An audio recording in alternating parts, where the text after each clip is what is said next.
Hey, welcome back everyone. It is now August 2nd of 2020. Now, one thing that a lot of fans will agree on is that if we take a look at the sequel trilogy, there's been a lot of ups and downs when it came to The Force Awakens, The Last Jedi, and even The Rise of Skywalker.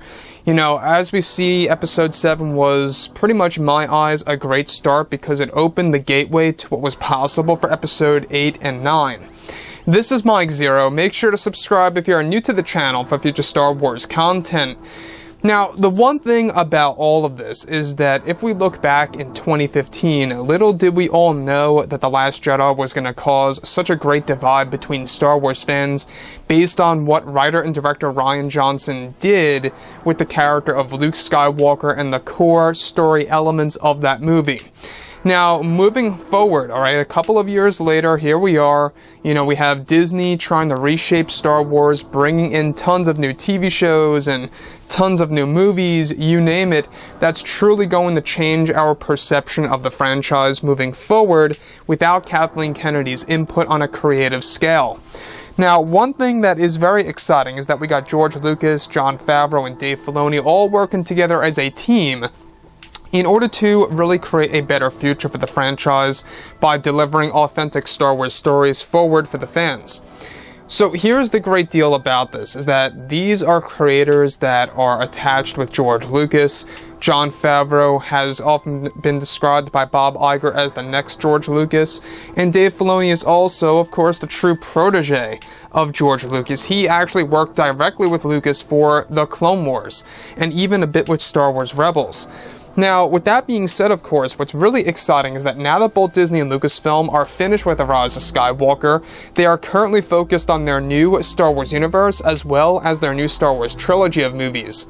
It's explained that both Bob Iger and Bob Chapek are currently focused on their new plans to reunite the Star Wars fans around the world and more.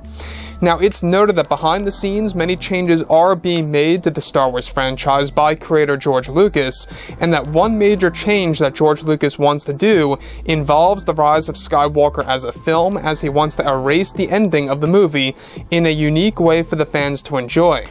Now, it's described that currently George Lucas is focused on developing a different ending for the film, with the upcoming JJ/Lucas cut of the movie that Disney aims to make 4 hours long in length, and that Lucas wants to completely alter the very ending of the movie and how it should have been without Kathleen Kennedy's input.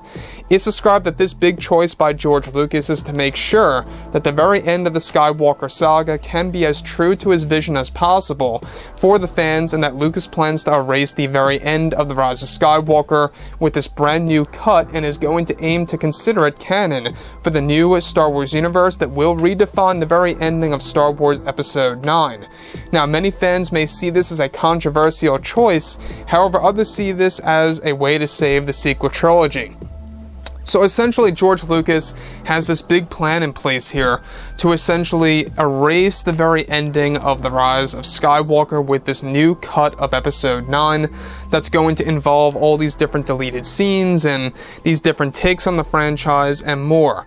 So here's the thing about this major decision by Disney and Lucasfilm is that obviously some people are going to translate this as them trying too hard to really make things right with the Star Wars fans, and I can understand that, right? If they really wanted to focus on themselves as a company and how they should handle Star Wars, sure, they could always just focus on new things and forget about the past. But it seems as though that George really wants to make things right with the Skywalker saga. It's one of the main reasons as to why he didn't even show up at the Rise of Skywalker premiere, is because he was so upset with exactly what happened with the movie and how Kathleen Kennedy treated him and just threw all of his ideas in the garbage. So here we stand, midway through 2020, more so than midway through, we're getting closer to next year, where a lot of Star Wars legends will be resurrected, and that's going to be a very fun year, both for books, comics, novels, and TV shows that are going to be announced, you name it. In fact, there is talk that a lot of TV shows are going to be announced this upcoming Tuesday during an earnings call. We'll have to wait and see. But beyond all of that, Bob Iger and Chapek, they only want the best for the Star Wars fans. They just want the best for Disney as a company, and they really want to make things right for the Star Wars fans around the world. They literally want to give the fans something to look forward to really give the fans some hope for Star Wars. And I think that's the most exciting thing of all, is that we're going to get authentic Star Wars stories from this point on forward. We got The Mandalorian Season 2 coming out this October, and let's not forget about the most anticipated Star Wars TV show, the Kenobi TV series for 2022, which they're undecided as of yet if they want to release this during May or December.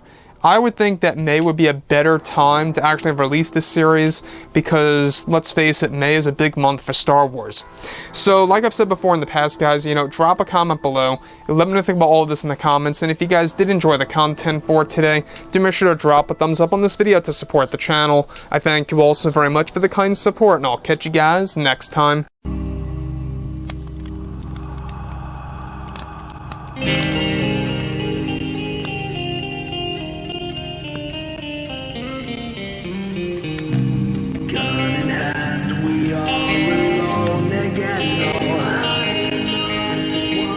From night to moon, we hear them moans again.